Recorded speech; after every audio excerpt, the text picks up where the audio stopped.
Merci, Monsieur le Président. Monsieur le Président, Mesdames et Messieurs les membres du Conseil, Mesdames et Messieurs, je voudrais commencer par présenter les regrets des ministres des Affaires étrangères de la Confédération des États du Sahel en raison de contraintes d'agenda. J'ai donc l'insigne honneur de prendre la parole en leur nom. Je tiens ensuite à saluer le leadership de son Excellence le Président Julius Maada Bio, Président de la République de Sierra Leone et Président du Conseil de sécurité, à l'origine de cette initiative sur la relance de la coopération régionale dans la lutte contre le terrorisme en Afrique de l'Ouest et au Sahel. Je prends note des contributions de notre secrétaire général, M. Antonio Guterres, et du Dr Omar Aliou Touré, président de la commission de la CEDEAO. Mesdames et Messieurs, cette réunion est d'une importance particulière pour les États membres de la Confédération AES, que sont le Burkina Faso, le Mali et le Niger. En effet, depuis plus d'une décennie, l'Afrique de l'Ouest en général et le Sahel en particulier sont confrontés à un terrorisme imposé et soutenu par des sponsors étatiques étrangers. Nos populations, y compris les femmes et les enfants, sont lâchement assassinés ou soumises à des violences indicibles ou contraintes à l'exil ou tout simplement privées d'accès aux services sociaux essentiels. Cette violence abjecte n'épargne ni les écoles ni les centres de santé. Et comme ils ne peuvent plus faire face à nos vaillantes forces de défense et de sécurité, les groupes criminels sont aujourd'hui réduits à un terrorisme économique qui consiste à s'attaquer aux infrastructures civiles et à des axes de ravitaillement. Pour mettre fin à cette crise transnationale organisée et pour créer les conditions de développement durable au profit des populations sahéliennes, Leurs Excellences le capitaine Ibrahim Traoré, président du Faso, chef de l'État, le général d'armée Assimi Goïta, président de la transition du Mali, chef de l'État, et le général d'armée Abdourahmane Tchani, président de la République du Niger, chef de l'État, ont décidé en toute souveraineté de prendre leur destin en main et de créer la Confédération AES afin de mutualiser leurs efforts, les efforts des trois pays dans les domaines de la défense, du développement et de la diplomatie. C'est ainsi que dans le domaine de la défense, les forces de défense et de sécurité de la Confédération des États du Sahel combattent ensemble, courageusement et sans relâche, les organisations criminelles et obscurantistes. Je voudrais ici rendre un hommage particulièrement appuyé à nos forces confédérales pour les sacrifices qu'elles consentent au quotidien pour la sécurisation de nos territoires, de nos populations et de leurs biens.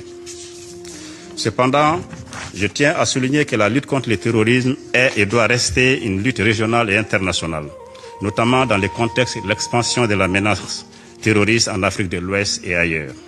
Nous sommes donc entièrement disposés à la coopération avec les États de la région et l'ensemble des partenaires qui le souhaitent, bien évidemment dans le respect strict de la souveraineté de nos États, de nos choix stratégiques et de nos choix de partenaires et des intérêts de nos populations. Ainsi, concernant les initiatives régionales de coordination de lutte contre le terrorisme, il est essentiel de reconstruire la confiance entre les parties prenantes de la région en Afrique de l'Ouest. Il est notamment primordial que les États de la région Afrique de l'Ouest aient une compréhension commune de la menace terroriste et des réponses partagées à y apporter. Pour ce faire, il faut une approche autre que celle que nous avons jusqu'ici connue, faite d'ingérences extérieures hostiles, des sanctions illégales, injustes et inhumaines, voire des menaces d'intervention militaire dans un pays souverain.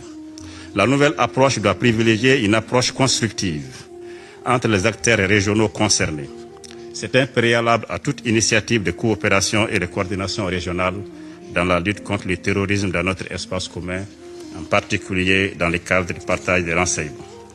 S'agissant de la coopération internationale dans la lutte contre le terrorisme, il y a lieu de souligner le rôle essentiel attendu du Conseil de sécurité, du secrétaire général et des autres mécanismes dédiés des Nations Unies. À ce niveau également, l'approche doit être revue et adaptée. Les rapports, les réunions, les résolutions et les déclarations sont certes utiles, mais pas suffisants face à la menace terroriste. Il faut des réponses concrètes, rapide et adaptée aux réalités de chaque situation spécifique. Le Mali a connu une expérience non réussie de présence d'une mission des Nations Unies sur son territoire, la MINUSMA, dont la doctrine, le mandat et les règles d'engagement n'étaient pas adaptées aux besoins sécuritaires du pays hôte. La coopération internationale est donc également essentielle dans la lutte contre le financement du terrorisme, y compris le paiement des rançons contre la libération des otages.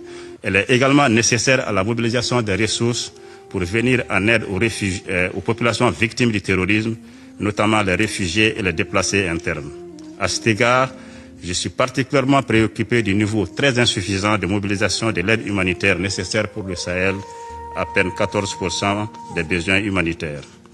Je ne saurais terminer sans dénoncer avec force le terrorisme médiatique quotidien dont nos populations et nos pays sont victimes de la part d'une certaine presse militante, revancharde et nostalgique d'une hégémonie géopolitique. Il est regrettable de constater que cette presse ait choisi de faire l'apologie du terrorisme et de servir de véhicule de la propagande terroriste dans nos pays et dans notre région. Pour conclure, je voudrais ici rendre hommage à toutes les victimes du terrorisme, sahéliennes comme étrangères, civiles comme militaires, avec une pensée particulière pour ma compatriote Mariam Cissé, lâchement assassinée chez moi par des hordes terroristes. Je tiens ensuite à saluer la résilience admirable des populations du Sahel face à cette situation difficile que nos pays traversent. Je réaffirme la détermination sans faille des États membres de la Confédération AES à lutter contre le terrorisme et l'extrémisme violent dans notre espace commun. Je vous remercie.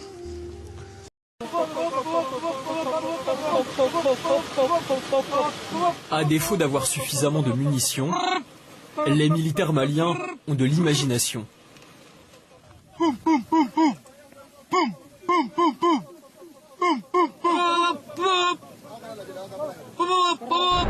Grâce aux efforts des autorités de la transition et du peuple malien, les forces de défense et de sécurité du Mali, de nouveaux debout et autonomes, inspirent désormais le respect et présentent une image positive du Mali à tous les partenaires. N'en déplaise aux nostalgiques d'un ordre révolu qui voulait que cette vaillante armée reste confinée à un rôle d'éternel assisté. Pendant plus d'une décennie de souffrance et d'errance, le peuple malien meurtri, abandonné et délaissé, finit par comprendre que la solution à son malheur ne peut venir que de son armée. Les Maliens ont enfin compris que c'est l'armée malienne qu'il leur faut. Ils ont donc décidé de la soutenir. Excellence, Monsieur le Président de la Transition, chef de l'État, chef suprême des armées,